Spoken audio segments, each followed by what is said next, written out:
বিচারকর্ত্রীগণ 14 অধ্যায়ে 5 এবং 6 পদ আমরা একসঙ্গে পড়ব। পরে সিমসন ও তাহার পিতামাতা তিমনায় নামিয়া গেলেন।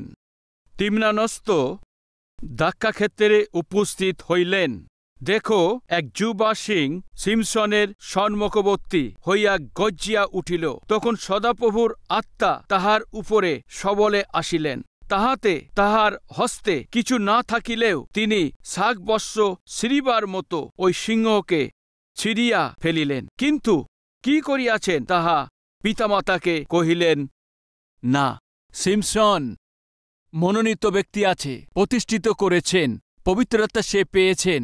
ঈশ্বরের ইচ্ছা অনুযায়ী জীবনযাপন করেও দেশের এবং ওদিকেই ওদের সংঘর্ষ করতে হবে। ও যখন মায়ের গর্ভে ছিলেন, ঈশ্বরের এই পরিকল্পনা কি আছে আর ইচ্ছা কি আছে ওর পিতা মাতাকে ঈশ্বরের দূত দ্বারা তা বলে দিয়েছেন। যখন ওনার সন্তান ছিল না, যখন তারা সন্তান ছাড়া দুঃখিত হচ্ছে, মনোহ তার স্ত্রী প্রার্থনা করেছে, পিতা এক পুত্রকে দিন, আমাকে সন্তান দিন, আমাকে সন্তান দিন। উনার প্রার্থনা ঈশ্বর শুনেছেন। আজ আমাদের মধ্যে কেউ আছেন কি যা সন্তান নেই? চিন্তা করবেন না। সন্তানের জন্য যারা প্রার্থনা করেছেন প্রত্যেক প্রার্থনাকেই আমার ঈশ্বর শুনেছেন। সন্তান ছাড়া দুঃখিত হয়েছে আব্রাহাম এবং সারাকে ঈশ্বর ইসাক রূপে পুত্রকে দিয়েছেন। সন্তান ছাড়া দুঃখ পাচ্ছে ইসাক এবং রেবেকাকে ঈশ্বর দর্শন দিয়ে তাদের প্রতিজ্ঞার পুত্রের রূপে ঈশ্বর যাকবকে তাদের দিলেন। সন্তান ছাড়া দুঃখ পাচ্ছে সে হান্নাকেই ঈশ্বর সমুয়েলকে দিয়েছেন। সন্তান ছাড়া যিনি দুঃখ পাচ্ছেন মনোহ তার স্ত্রীদেরকে শক্তিশালী এই সিমসনকে দিয়েছেন। সন্তান ছাড়া যে দুঃখ পাচ্ছে যাকব এবং রাহেলকে ঈশ্বর যোসেফকে দিয়েছেন। সন্তান ছাড়া যারা দুঃখ পাচ্ছে সক্রিয় এবং এলিজাবেথকে ঈশ্বর সেই যোহনকে দিয়েছেন। সন্তান ছাড়া যারা দুঃখ পাচ্ছে, যারা চোখে জল ফেলছে, ঈশ্বর অবশ্যই সন্তান দেবেন। আজ আমাদের মধ্যে কেউ সন্তান ছাড়া দুঃখ পাচ্ছে, স্বামী স্ত্রী থাকেন, তো আপনার যদি সুসংবাদ আছে, যারা ঈশ্বরের কাছে প্রার্থনা করেছে সবাইকেই অনুগ্রহ করে তার দয়া দিয়ে সন্তান দিয়েছেন। আবার কিছু কারণ থেকে কিছু সময়ের জন্য কিছু লোকদের জীবনেতে আর ওই সময় কিছু প্রভুর দাসদের জীবনেতে সন্তান নেই। এর কারণ আমি তা জানি না। ঈশ্বরের যে পরিকল্পনা এবং তার ইচ্ছা অনেক সময় আমরা বুঝতে পারি না। কিন্তু বাইবেলে আপনি ধ্যান দিয়ে দেখলে প্রার্থনা করেছে প্রত্যেককেই স্বামী স্ত্রীকে ঈশ্বর সন্তান দিয়েছেন। সাহসে থাকুন, ঈশ্বর আপনাকেও সুন্দর সন্তান দেবেন। শুধু তাই না, সিমসন যেমন শক্তিশালী পুত্রকে ঈশ্বর ওনাদেরকে দিয়েছেন। ওদিন মানহ স্ত্রীকে ঈশ্বরের দূত বলেছেন, তোমার একটা পুত্র হবে, ওকে নাসির করে সমর্পণ করতে হবে, ওকে পবিত্র জীবনযাপন করতে হবে। এই জন্য তুমি মায়ের রূপে, ও যখন গর্ভে থাকে তখন তোমাকেও পবিত্র রূপে জীবনযাপন করতে হবে। কোনো অপবিত্র জিনিসকে তুমি স্পর্শ করবে না, এই বলে দিয়ে ঈশ্বর মাকে ঠিক করে নিয়েছে। মাকে ঈশ্বর পবিত্র থাকতে বললেন। এই জন্য গর্ভবতী বোনেরা, আপনার সন্তান আগের দিনেতেই আপনার জন্য আশীর্বাদের কারণ হোক এই চান, তো আপনাকে পবিত্র জীবনযাপন করতে হবে। গর্বে যে আছে আপনি বেকারভাবে কথাবার্তা বলা, প্রতিদিন শাশুড়ির সঙ্গে স্বামীর সঙ্গে ঝগড়া করা, রাত দিন সেলিফোনে বেকারে কথাবার্তা বলতে থাকা, রাত দিন টিভি সিরিয়ালকে দেখতে থাকেন, সময় কাটানো, এমন জীবন একদম কাটাবেন না। অনেক মহিলারা গর্ভবতী থাকা সত্ত্বেও মন্দ ছবি দেখে থাকে আর মন্দ সহভাগিতায় সময় কাটিয়ে থাকে। এ ঠিক নয়। ঈশ্বর মনোহ আর তার স্ত্রীকে ঈশ্বর কি বলেছে জানেন কি? তোমাদের পবিত্র জীবনযাপন করতে হবে। একটা বাক্য পড়ব, আসুন, 13 অধ্যায় 3 পদে। পরে সদাপ্রভুর দূত সেই স্ত্রীকে দর্শন দিয়া কহিলেন, দেখো, তুমি বন্ধা, তোমার সন্তান হয় না, কিন্তু গর্ভধারণ করিয়া পুত্র প্রসব করিবে। হতে পারে এই বাক্যের দ্বারা ঈশ্বর আপনাদের সঙ্গে অনেকেই কথা বলছেন। তুমি বন্ধা আছো, তোমার সন্তান নেই, কিন্তু গর্ভধারণ করিয়া পুত্র প্রসব করিবে। অতএব সাবধান, দ্রাক্ষারস কি সুরা পান করিবে না এবং কোনো অশুচি বস্তু ভোজন করিও না। কারণ দেখো, তুমি গর্ভধারণ করিয়া পুত্র প্রসব করিবে, আর তাহার মস্তকে খুর উঠাইবে না, কেবল সেই বালক গর্ভ হইতে ঈশ্বরের উদ্দেশ্যে নাসরীয় হইবে, এবং সে পলিষ্ঠদের হস্ত হইতে ইসরায়েলকে নিস্তার করিতে আরম্ভ করিবে। তোমার পুত্রকে আমি ব্যবহার করতে চলেছি, তোমারই পুত্রকে আমার জন্য প্রতিষ্ঠিত করতে চলেছি, তোমারই পুত্রকে আমার জন্য আলাদা করতে রেখেছি। এই জন্য মাকে রূপে তোমার বিশেষ জীবনযাপন করতে হবে। আমার সন্তানকে ঈশ্বরের জন্য ব্যবহৃত হতে হবে, আমার সন্তানকে ব্যবহৃত যোগ্য হতে হবে, আমার সন্তানকে পবিত্র জীবনযাপন করতে হবে। আশা করছেন যদি পিতামাতা আছেন একবার হাত দেখাবেন। আমার সন্তানকে পবিত্র জীবনযাপন করতে হবে, আমার সন্তানকে সেবা করতে হবে, আমার সন্তানকে ব্যবহৃত হতে হবে, আমার সন্তানকে ব্যবহার হবে এমন পিতামাতা ভাবছেন, একটু হাত দেখাবেন। তবে আপনারা প্রথমেই পবিত্র জীবনযাপন করুন। প্রথমে আপনি প্রভুর জন্যে সাক্ষ্যের জন্য চলুন। প্রথমে আপনি বিশেষ জীবনযাপন করুন। প্রথমে আপনার ব্যবহারকে প্রভুকে দেখান। পিতা যা করেন তা পুত্র দেখেন, ওই পুত্র করেন। মা যা করে থাকে ওই মেয়ে তা করে। আজকের দিনেতে বাচ্চাদের জন্য আদর্শ হওয়ার জন্য পিতা মাতা যে কম হয়ে গেছে, বাচ্চাদের জন্য রাস্তা দেখাবেন এমন পিতা মাতার কম হয়ে গেছে। পবিত্র আত্মা জীবনযাপন করে যে, প্রার্থনাশীল জীবনযাপন করে যে, প্রেমের মধ্যে চলেন যে প্যারেন্টসদের মধ্যে, আজ কম হয়ে গেছে। আমার সন্তান ঠিক থাকতে হবে, আমার বাচ্চাকে পাল্টাতে হবে, আমার সন্তানকে ঈশ্বরের জন্য ব্যবহারযোগ্য হতে হবে। আশা করছেন যে পিতা মা আপনি কেমনভাবে চলছেন একবার চিন্তা করুন। ওই দিন ঈশ্বর স্পষ্টভাবে মাকে বলেছে, তুমি সাবধানে থাকো, তুমি পবিত্র থাকো, তুমি আলাদা থাকো, তুমি পবিত্রতায় জীবনযাপন করো। ফলস্বরূপ তোমারই সন্তান আমার জন্য প্রতিষ্ঠিত হবে, আমার জন্য আলাদা হবে, আমার সেবাতে সে ব্যবহৃত হবে। অদ্ভুত ঈশ্বর অদ্ভুতভাবেতে এই পরিবারকে দর্শন দিয়ে সিমসনকে বিশেষ পুত্র হিসাবে দিয়ে দিয়েছেন। সিমসন যখন যুবক হয়েছে, সিমসন যখন যুবক হবার পর বাইবেল কি বলে আসুন 13 অধ্যায় 24 পদেতে, 13 অধ্যায় 24 পদ থেকে পড়ছি। পরে ওই স্ত্রী পুত্র প্রসব করিয়া তাহার নাম সিমসন রাখিলেন। আর বালকটি বাড়িয়া উঠিলেন ও সদাপ্রভু তাকে আশীর্বাদ করিলেন। আর সদাপ্রভুর আত্মা প্রথমে সরার ও ইস্টারয়েল মধ্যস্থানে মহনেদানে তাহাকে চালাইতে লাগিলেন। সদাপ্রভুর আত্মা সিমসনকে এগিয়ে নিয়ে গেছে, সিমসনকে শক্তিশালী করা, সিমসনকে অনুমোদন করা। তার যৌবন অবস্থাতেই পবিত্র আত্মায় পূর্ণ হয়ে যাওয়া, আমরা ওর জীবনে তা দেখতে পাই। বহু উত্তম বিষয় আছে। যৌবন অবস্থায় ঈশ্বরের ভারকে তোলা, যৌবন অবস্থায় ঈশ্বরের জন্য জীবনযাপন করা, যৌবনের ইচ্ছাকে ছেড়ে দিয়ে, যৌবন অবস্থায় থেকেও তার অভিলাষকে ছেড়ে দিয়ে ত্যাগ করে নিজের যৌবনকে ঈশ্বরের জন্য সমর্পণ করা কত আশীর্বাদের কথা আছে। প্রিয় যুবক ভাই ও বোনেরা, যৌবনেতে ঈশ্বরের আত্মার জন্য জীবনযাপন করা আপনার জন্য ধন্য হবার বিষয়। পবিত্র আত্মায় জীবনযাপন করা অনেক আশীর্বাদ আছে।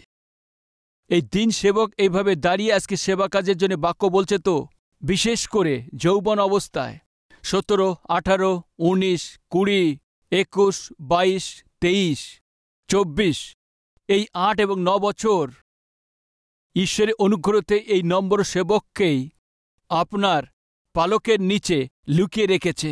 এক যুবক রূপেতে, টিনেজেস বয়সেতে, এক শিক্ষার্থ হিসাবে তার নিজের জীবনকে সম্পূর্ণভাবে ঈশ্বরের জন্য সমর্পণ করেছেন।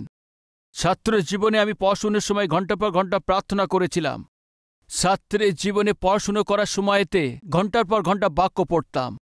পড়াশোনার সময় দিনেতে যখন খালি সময় পেতাম ট্যাক্স দিয়ে থাকতাম, সাক্ষ্য দিতাম এবং বাক্য প্রচার করে থাকতাম। আমি আমার যৌবনকে সুরক্ষিত রাখতে পারবো এমন অনুগ্রহ ঈশ্বর আমাকে দিয়েছেন। প্রিয় ভাই ও বোন, ঈশ্বরের জন্য আপনাকে উপযুক্ত পাত্র হিসেবে ব্যবহার হতে হয়, তো আপনি আপনার যৌবনকে সাবধানে রক্ষা করুন। বাইবেলেতে আমরা মহান মহান সাক্ষ্যকে দেখতে পাই। ওর থেকে সবচেয়ে আমার প্রিয় যেটা যোসেফের জীবন, যে দয়া করে ধ্যান দিন, যোসেফ তার যৌবন অবস্থায় ঈশ্বরের সঙ্গে জীবনযাপন করেছেন। সবচেয়ে ভালো অদ্ভুত ক্যারেক্টার দাউদের ক্যারেক্টার আছে। যৌবন অবস্থায় দাউদ ঈশ্বরের জন্য জীবনযাপন করেছেন। আর অনেকবার সাধারণ রূপে যখন আমরা ধ্যান করে থাকি, দানিয়েল তার যৌবন অবস্থাতে ঈশ্বরের জন্য চলেছেন। দানিয়েল হতে পারে, দাউদ হতে পারে, যোসেফ হতে পারে, এসবই নিজের যৌবনকে জগতের এই মন্দ এবং নিচু অল্পকালে পাপ ভোগ করার জন্য তো নিজেকেই বেঁচে না দিয়ে নিজের জীবনকে, নিজের যৌবনকে রক্ষা করেছেন। প্রিয় ভাই ও বোন, নতুন নিয়মেতে এক ব্যক্তি যে পৌল 2টি পত্রিকা লিখেছেন, আর কাউকেই 2টো পত্র লেখেননি, কেবল একটি ব্যক্তিকেই মৃত্যুর আগে সে 2টি পত্র লিখেছেন। নিজের মনের সমস্ত কথা বলার জন্য ওই পত্র লিখেছেন। কে আছে জানেন কি? তিমথিও। পৌল তিমথিওকে 2টি পত্রিকা লিখেছেন। কেন জানেন? তিমথিও অনেক ছোট বয়সেতে যৌবন অবস্থায় নিজের জীবনকে ঝুঁকি নিয়ে পৌলের সাথে সেবাতে পরিশ্রম করেছেন। যৌবন অবস্থায় যিশুর ভারকে তুলে নিতে তিমথিওকে পৌল অনেক প্রেম করে 2টি পত্রিকা লিখেছেন। পৌল তার জীবনের শেষ পত্রিকাটা কাকে লিখেছে জানেন কি? তিমথিওকে। তিমথিও এর 2য় পত্রিকা পৌল যে লিখেছে, সে শেষ পত্রিকা ছিল। ওর মৃত্যুর আগেতে ওর নিজের মনে সমস্ত কথা তিমথিওকে বলেছেন, কেননা তিমথিও এত অদ্ভুত আত্মিক ছিলেন, কিন্তু শুনুন, যুবক ছিলেন। যুবক ভাই ও বোনেরা, নিজের যৌবনকে রক্ষা করুন। যৌবন অবস্থায় ভুল পথে পা দিলে, ভুল কাজ করলে বিপদে বাঁচতে পারবেন না, ভুলবেন না। এখন আমি যে যুবকের কথা বলছি, ওই যুবক কি ভুল করেছে আজকে আপনার সামনে বলতে চলেছি। সাবধান! আপনি কোন রাস্তা দিয়ে যাচ্ছেন, কোন মার্গ ধরে চলেছেন, ওই রাস্তাতে আপনার জন্য বিপদ লুকিয়ে আছে, এই কথাকে আপনি ভুলবেন না। সাধারণভাবে আমরা 3টে পথ ধরে চলে থাকি। প্রথম, বিবাহ; দ্বিতীয়, সেবাকাজ; তৃতীয়, সামান্য জীবনের যাত্রা। এই 3 বিষয় আপনাদের সামনে আনতে চলেছি। সবচেয়ে প্রথমে বিবাহ। দেখবেন, আসুন, বিচারকর্ত্রীগণ তার 14 অধ্যায়ে শুরু থেকে কিছু বাক্য আমরা পড়ব। সিমসন তিমনাতে গেছে, আর তিমনাতে এক পলিষ্টিয় কন্যাকে দেখেছেন। 14 অধ্যায়ে 1ম পদ, 14 অধ্যায়ে 2য় পদ, 14 অধ্যায়ে 5ম পদ। এই 3 পদেতে আমরা কি দেখতে পাই? সেখানে তিমনাতে গিয়েছে এমন দেখতে পাই। বাংলাতে তিমনায় নামিয়ে গেলেন, কিন্তু ইংরেজিতে he went down to Timna. He went down to Timna. ওখানে তিমনাতে নামিয়ে গেলেন এমন ইংরেজিতে আছে। তিমনাতে নামিয়ে গেলেন। তিমনা পলিষ্ট দেশের একটা গ্রাম আছে। তিমনা ঠিক নয়। তিমনা একটি ভালো জায়গা নয়। ওখানে সাধারণভাবে বেশ্যাদের থাকার যে জায়গা আছে, ঘোরার সেই জায়গা আছে। সিমসনকে ঈশ্বর পবিত্র জীবনযাপনের জন্য যে আলাদা করে রেখেছিলেন, প্রভুর জন্য ব্যবহৃত হওয়ার দরকার ছিল। এইভাবে সিমসনকে তিমনা যেমন অপবিত্র স্থান আছে, ওখানে কি কাজ আছে? কেন গেছে ওই রাস্তাতে? কেন যাচ্ছে আর ওই দিকে? সিমসন কেন ওখানে যাচ্ছে? দয়া করে শুনুন। আজ আমাদের অনেক লোক পবিত্র জীবনযাপন করতে হবে, প্রভুর জন্য ও জীবনযাপন করা দরকার, পাপের স্থানেতে ঘুরছে। সাবধান! ওই পথেতে বিপদ লুকিয়ে আছে। তিমনাতে গিয়েছে, এক কন্যাকে দেখেছে, তাকে প্রেম করেছে, আর ওর প্রেমেতে পড়ে গেছে।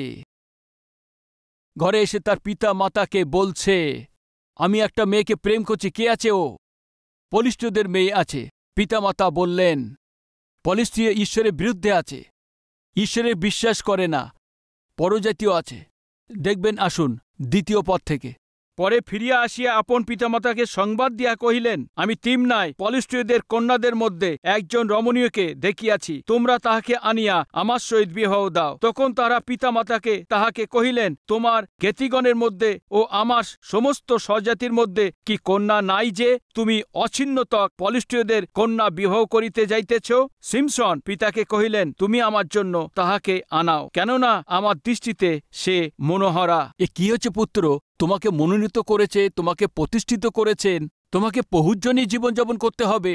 বিবাহের জন্য কি হয়েছে এই ভুল পথে? বিবাহের জন্য কেন তুমি ভুল করছ? তুমি যে কন্যাকে পছন্দ করেছ ও পরজাতীয় আছে, পলিষ্টদের মেয়ে আছে আমাদের মধ্যে। সদাপ্রভুকে ঈশ্বর রূপে যে আরাধনা করছে আমাদের মধ্যে, মেয়েকে পছন্দ করে বিবাহ দিয়ে দাও, খুশিতে করে দেব।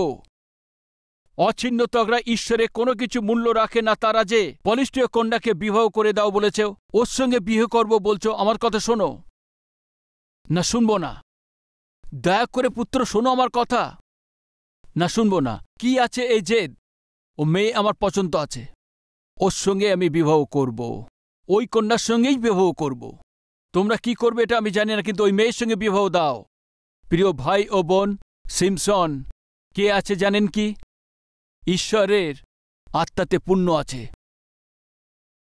আত্মিক আছে, আত্মিক ব্যক্তি আছে, আত্মাতে পূর্ণ হয়ে আছে, কিন্তু পিতামাতাকে সম্মান করে না, পিতামাতাকে গুরুত্ব দেন না। কেউ আছে কি আমাদের মধ্যে? আপনি আত্মিক আছে, ভক্ত আছেন, আত্মা আত্মা আত্মা বলে জোরে চিৎকার করা ভক্তি স্ত্রী আছেন, কিন্তু স্বামীকে সম্মান দেন না, স্ত্রীকে সম্মান দেন না, নিজের মায়ের পিতার কোনো ভয় করেন না, সম্মান নেই। আমি জিজ্ঞেস করছি, কেমন আপনি আত্মিক আছেন? সিমসন আত্মিক আছে, প্রতিষ্ঠিত করা হয়েছে, মনোনীত ব্যক্তি আছে, পবিত্র জীবনযাপনের জন্য আহ্বান করেছেন, কিন্তু পিতামাতাকে সম্মান করে না। আজ আমাদের মধ্যে কেউ আছেন কি? আত্মিক দেখা যায়, কিন্তু কমপক্ষে মায়েকেও সে সম্মান দিয়ে দেয় না, পিতাকেও সম্মান করে না, স্ত্রীকে প্রেম না করে, স্বামীকে সম্মান না দিয়ে নিজের ইচ্ছা মতো চলে, আর উপর দিয়ে ভক্তি ভক্তি আত্মা আত্মা বলার জন্য কেউ আছেন কি? সাবধান, যে রাস্তাতে আপনি যাচ্ছেন ওখানে বিপদ আছে। এমন জীবনযাপন করার জন্য হঠাৎই নষ্ট হয়ে যাবেন, এই কথা আপনি ভুলবেন না, অনুরোধ করছি। আমার ইচ্ছা আমি ওই মেয়ের সঙ্গে বিয়ে করব। তুমি আত্মিক আছো পুত্র, তুমি পবিত্র আত্মাতে পূর্ণ আছো। ঠিক আছে, ঠিক আছে, তাহলে তুমি কেন ভুল নির্ণয় নিচ্ছ? আত্মা আত্মা আছে, আত্মিকতা আত্মিকতায় আছে, আমার ইচ্ছা আছে, এমনভাবে হয় না। বাইবেল বলে দেয় একজন দুজনের স্বামীকে এক সেবা করতে পারে না। না হয়তো ঈশ্বরের দিকে আপনাকে থাকতে হবে, নালে শয়তানের দিকে। রবিবারের দিন ঈশ্বরের দিকে থাকবো, আর সোমবার থেকে শনিবার পর্যন্ত শয়তানের দিকে থাকবো। তাহলে শুনুন, বিপদের রাস্তাতে আপনি তাহলে চলছেন। এই রাস্তাতে আপনার চাইতে বেশি বিপদ লুকিয়ে আছে, এটা আপনি ভুলবেন না। বিবাহের বিষয়েতে সিমসন বিবাদ করছে, পিতামাতাকে কাঁদাচ্ছে। আজকে আমাদের মধ্যে কেউ ভাই বোন আছে কি বিবাহের বিষয় নিয়ে পিতামাতাকে কাঁদাচ্ছেন? যে লোকেরা ওদেরকে শান্তি বন্ধ করে দিচ্ছেন, এমন আছে কি? সাবধান, এ ভালো নয়। পিতা এবং মাকে কেমনভাবে ম্যানেজ করেছে জানা নেই। এই দিনেতেও কিছু ছেলে মেয়েরা কি করেন জানেন কি? ওই মেয়ের সঙ্গে যদি বিবাহ না দেন আমি বিষ পান করে মারা যাব, ওই ছেলের সঙ্গে যদি আমাকে বিবাহ না দাও তবে বিষ পান করে মারা যাব। ব্ল্যাকমেল করছে। আমাদের সামনে মরলে ভালো হয়, কোনো ছেলেদের সঙ্গে কোনো মেয়েদের সঙ্গে বিবাহ করাতে অন্তত বেঁচে থাকবে, আমরা সামনে তা দেখতে পাবো। এই ভাবনা নিয়ে প্যারেন্টস কি করে? শেষে রাজি হয়ে যায়। তোমার মা বাবাকে কাঁদিয়ে বলপূর্বক ওদের মনকে ভেঙে দিয়ে, আর যদি বিয়ে করার জন্য চেষ্টা করছে, তাহলে ভাই বোন শুনুন, বিশেষভাবে ঈশ্বরের ইচ্ছার বিরুদ্ধে গিয়ে আমার ইচ্ছা আছে, ওই মেয়েকে পছন্দ করেছি, ও ছেলে পরজাতি, ও ছেলেটি খ্রিস্টান নয়, তবুও আমার ইচ্ছা আছে ওই ছেলের সঙ্গেই বিবাহ করব, ওই মেয়ের সঙ্গেই বিবাহ করব। বিবাহের বিষয় নিয়ে ঈশ্বরের বিরুদ্ধে গিয়ে নির্ণয় নেওয়াতে বিপদ আছে। আপনি যে রাস্তাতে যাচ্ছেন ওখানে বিপদ আছে। শেষেতে মাতা পিতাকে রাজি করিয়ে নিয়েছে, মানিয়ে নিয়েছেন, আর নিয়ে যাচ্ছে ওখানে, তিমনাতে নিয়ে যাচ্ছে। একসময় সেখানে একা গিয়েছে। ভাই, পলিস্টীয়দেরকে নষ্ট করার দরকার ছিল সিমসনকে, ওদের সঙ্গে সম্পর্ক জুড়তে পিতা মাতাকে সেখানে নিয়ে যাচ্ছে। পলিস্টীয় দেশেতে কত মন্দ কথা আছে।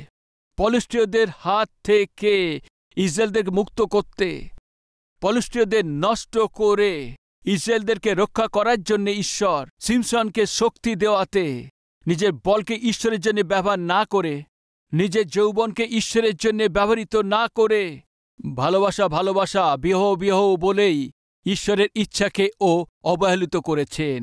কেউ আছে কি আমাদের মধ্যে? সব বিষয়ে ঈশ্বরের ইচ্ছা বলেন, কিন্তু বিবাহ বিষয়ে তিনি না করেন। সব বিষয়ে ঈশ্বরের ইচ্ছা বলে থাকেন, কিন্তু ব্যবসার ব্যাপারে তিনি না বলেন। সব ব্যাপারে ঈশ্বরের ইচ্ছা বলে থাকেন, কিন্তু চাকরি বিষয়ে বলেন না। সব ব্যাপারে ঈশ্বরের ইচ্ছা বলে থাকেন, কিন্তু পয়সার ব্যাপারে ঠকিয়ে থাকেন। কেউ আছে কি আমাদের মধ্যে? এ ভালো নয় ভাই। আপনি আপনার নিজের ভুলকে স্বীকার করবেন, ভুল নির্ণয়কে ছেড়ে দিয়ে অনুতাপ করবে কি? হ্যাঁ, যারা বলছে আমার সঙ্গে মিলে প্রার্থনা করবেন, আসুন প্রার্থনা করি।